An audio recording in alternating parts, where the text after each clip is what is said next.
A paz do Senhor, meus irmãos, tudo bem com vocês? Estamos aqui para mais uma de nossas aulas da Escola Bíblica Dominical, da sala Discipulado. E essa semana estaremos estudando a lição de número 10, que tem como seu tema Relacionando-se com a Sociedade. O nosso texto para meditação se encontra em 1 Coríntios, capítulo 10, e o verso de número 32. E diz assim a palavra de Deus: Portai-vos de modo que não deis escândalos, nem aos judeus, nem aos gregos, nem à igreja de Deus. 1 Coríntios, capítulo 10, e o verso de número 32. O nosso texto bíblico base se encontra no Evangelho segundo escreveu Mateus, capítulo 5, dos versos 13 ao 16, e também 1 Pedro, capítulo 2, do verso 11 ao 15. E para darmos início à nossa aula, o comentarista da nossa lição nos propõe 3 perguntas para refletirmos sobre como o cristão deve se portar em sociedade.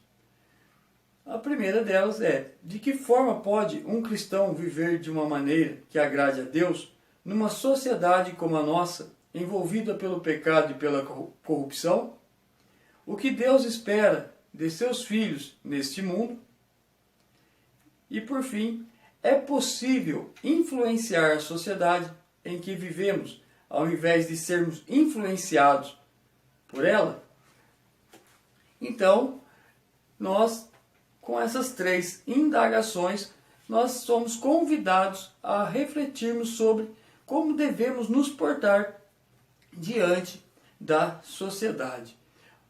Mas o que é uma sociedade? E o comentarista nos coloca no tópico 1 a definição de sociedade. De acordo com o dicionário Aurélio, sociedade é a reunião de pessoas unidas pela origem ou por leis. Essa união pode se dar ainda por meio de ideias ou de interesses comuns. Para ser uma sociedade, não basta ser um agrupamento desconexo de pessoas. É preciso estar organizado, direcionado para as tarefas gerais e regras de convivência que transmitam um mínimo de segurança nas relações interpessoais, pois isso faz parte dos sistemas sociais. Então, essa é a definição de sociedade. Mas também podemos fazer uma definição mais específica. E quando nós fazemos essa definição específica, podemos dizer que sociedade é o local em que vivemos. E quando nós falamos que sociedade é o local que nós vivemos, é o local onde nós temos as nossas relações familiares, né, de familiaridade, ou seja, família, escolas, trabalho. Então, são ambientes em que nós estamos nos relacionando todos os dias. E quando nós olhamos esses ambientes em qual estamos nos relacionando durante todos os nossos dias, nós vemos que podemos e devemos transmitir a glória de Deus em nossas vidas para influenciar outras pessoas, né? E quando nós vemos que nós podemos fazer isso, né, transmitir a palavra de Deus, podemos refletir a glória de Deus em nossas vidas para influenciar outras pessoas, nós vemos que é um ambiente que merece e carece de bons testemunhos, né? Pois a sociedade em que vivemos carece de ouvir o Evangelho, carece de bons testemunhos e precisa ser transformada por Deus, né? Pois todos nós sabemos que a sociedade, né, que o mundo vem se corrompendo e a gente pode trabalhar, fazer a obra para Deus nos lugares onde nós estamos nos relacionando, né? Não precisa eu ir para muito longe para fazer a obra de Deus. Então, a sociedade, numa esfera mais específica, nós vemos que é ali onde nós temos mais convivência. E no último parágrafo do tópico 1, o comentarista nos coloca assim: pessoas que não conhecem a Jesus têm por hábito falar mal dos servos de Deus. Não raro, somos questionados por nossa fé e conduta, e alvo de zombaria em diversos lugares. Mas, quando agimos de acordo com aquilo que Deus ordena, vivendo de forma honesta, as nossas boas obras são observadas pelas pessoas e os elogios que elas fazem soam como glorificação a Deus por nossas vidas. Mateus 5 e o verso de número 16, que diz assim: assim resplandeça a vossa luz diante dos homens, para que vejam as vossas boas obras e glorifiquem o vosso Pai que está nos céus. Então nós vemos que temos o dever de transmitir essa luz de Cristo, né? Essa glória de Deus naquele ambiente onde nós temos convivência.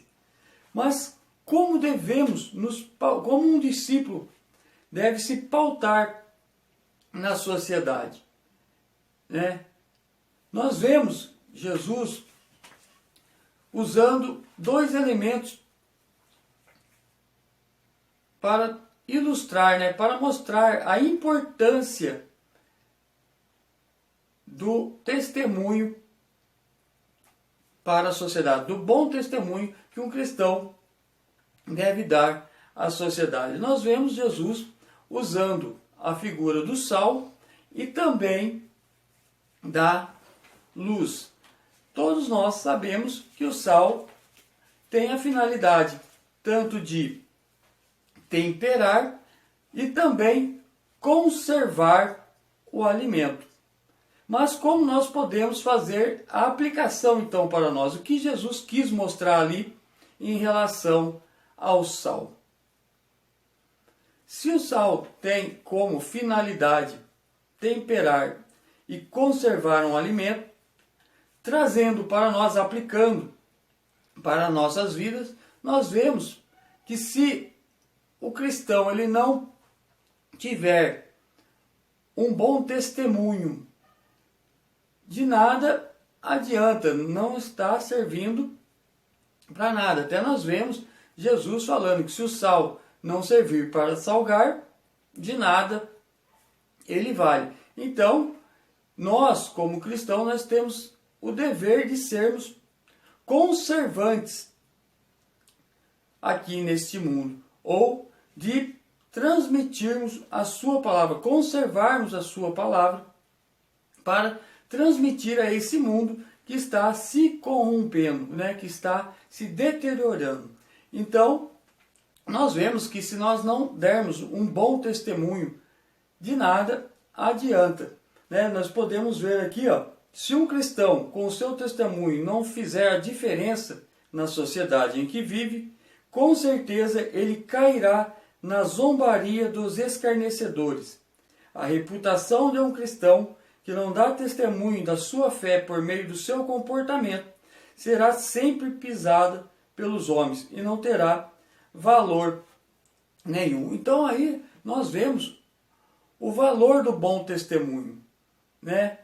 Que devemos ser como sal, né? Como tempero daquilo que Deus espera que façamos, né? Temos que ser a diferença do mundo, não sermos iguais, mas temos que ser a diferença para que nós possamos influenciar as outras pessoas. Também Jesus usou, né, o símbolo da luz. E a luz, nós vemos que Deus deu tremenda importância à luz. Se nós olharmos lá para Gênesis, nós vamos ver que a primeira coisa que Deus criou, quando a terra era sem forma e vazia, foi a luz.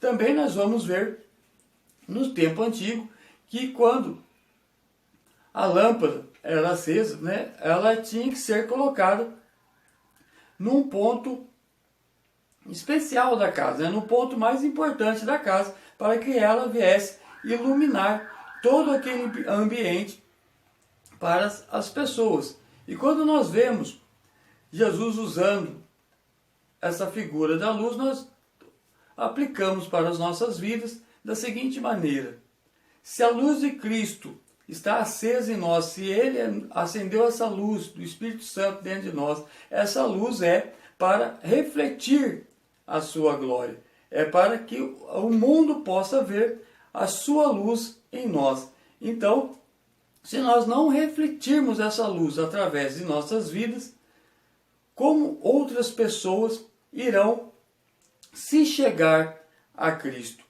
né? O texto mesmo vai nos dizer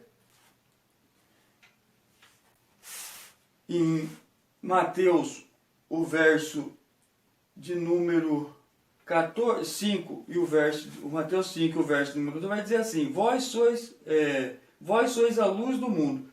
Não se pode esconder uma cidade edificada sobre o monte, nem se acende a candeia e se coloca debaixo do alqueire, mas no velador, e dá a luz a todos que estão na casa. Então nós vemos que a luz foi feita para brilhar, não para esconder.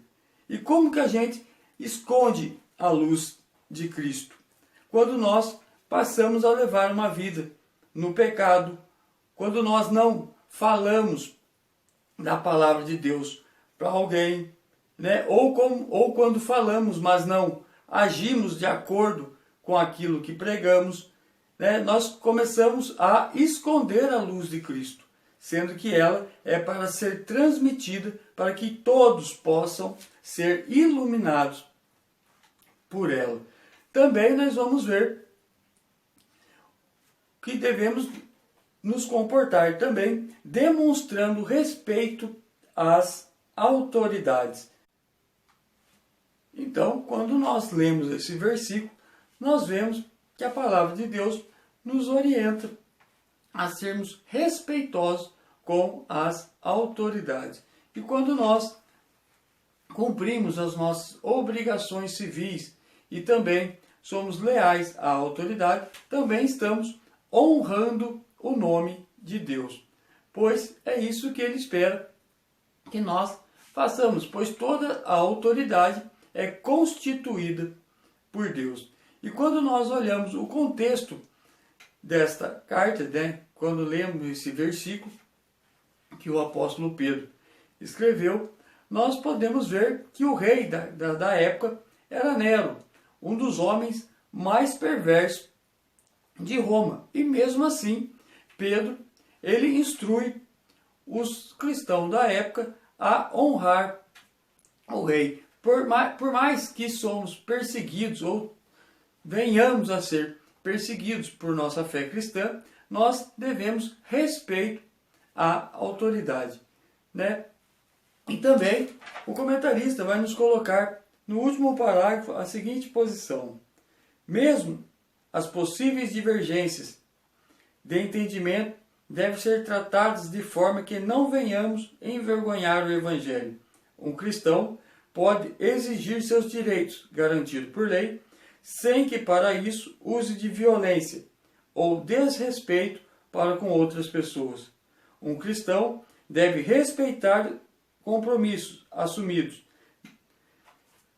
E coloca como exemplo aqui: não deve avançar sinais de trânsito, deve pagar suas responsabilidades financeiras e não usar o bom nome do Senhor para se eximir da responsabilidade exigida. Então nós vemos que em todos os âmbitos da nossa vida nós temos que ser bons testemunhos, né? Seja no âmbito familiar, escolar, de trabalho, ou mesmo nas horas de lazer, né, que estamos passeando num shopping, fazendo compras, nós temos que estar sempre transmitindo o bom testemunho. Também, como tem que ser o relacionamento profissional, né? Ou seja, no seu trabalho. Como podemos demonstrar fé nas nossas relações de trabalho? Pois a maioria de nós passamos a maior parte de nosso tempo no trabalho. Se nós formos analisarmos bem, nós passamos mais tempo no trabalho do que nas nossas próprias casas, né? E muitos caem no erro de achar que, como nós somos chamados a transmitir a palavra de Deus, a transmitir o Evangelho, nós temos que fazer isso sem nenhuma orientação ou sem nenhum cuidado, né? Muitas vezes a pessoa acaba dando um mau testemunho, achando que está fazendo o correto, né? Porque eu estou levando a palavra de Deus, eu estou dando um bom testemunho. Cuidado, nem sempre a gente está dando bom testemunho. E o exemplo é bem claro. Se nós estamos no nosso ambiente de trabalho, primeiramente nós somos pagos para trabalhar. Então, se eu estou no meu horário de serviço, eu tenho que produzir. Eu posso evangelizar? Sim, e devo evangelizar, devo falar de Cristo, mas nos horários vagos, ou seja, na sua hora de almoço, ou naquela reunião informal que tem antes de começar uma atividade. Nunca deixe falar, deixar ele trabalhar para estar falando, né? Porque ao invés de você estar fazendo algo bom, você está, pelo contrário, dando mau testemunho, pois o seu patrão paga para você trabalhar e não para evangelizar. Então, nós temos que saber diferenciar, saber a hora certa de fazer, pois as pessoas estão, primeiramente, elas vão pelo seu testemunho, depois pelo que você fala. Então, muitas vezes, a gente prega a Cristo mesmo sem palavras. Então, por mais que a gente queira fazer a obra, a gente tem que ter prudência de como estaremos fazendo isso, né? Nós vemos muitos casos, eu mesmo já vi muitos casos onde trabalho ou onde já trabalhei, de pessoas que deixam os seus afazeres para ficar falando e acha que está trabalhando para o reino, trabalhando para Deus. E é o contrário, pois está dando mau testemunho, né? Que muitas vezes a pessoa acaba perdendo o seu emprego por conta disso. E isso acaba sendo um mau testemunho ao invés de contribuir para o reino de Deus. Então, nós temos que ter essa prudência no nosso âmbito, né? No nosso ambiente de trabalho. E para nossa conclusão, por mais que a nossa sociedade esteja distante de Deus e carente dele, podemos ser pessoas que irão influenciar o ambiente em que vivemos, para que a glória de Deus, o ambiente em que vivemos para a glória de Deus. Os desafios são grandes, mas com a ajuda do Espírito Santo, veremos Deus agindo por nosso testemunho e recebendo a glória por nossas boas obras. Então, que Cristo Jesus possa abençoar e o Espírito Santo venha falar melhor aos corações de cada um, para que em todos os lugares que estivermos, nós possamos realmente transmitir a palavra de Deus, mas principalmente darmos bons testemunhos, para que através dos nossos testemunhos nós tenhamos oportunidade de falar do reino de Deus. Que Cristo Jesus vos abençoe.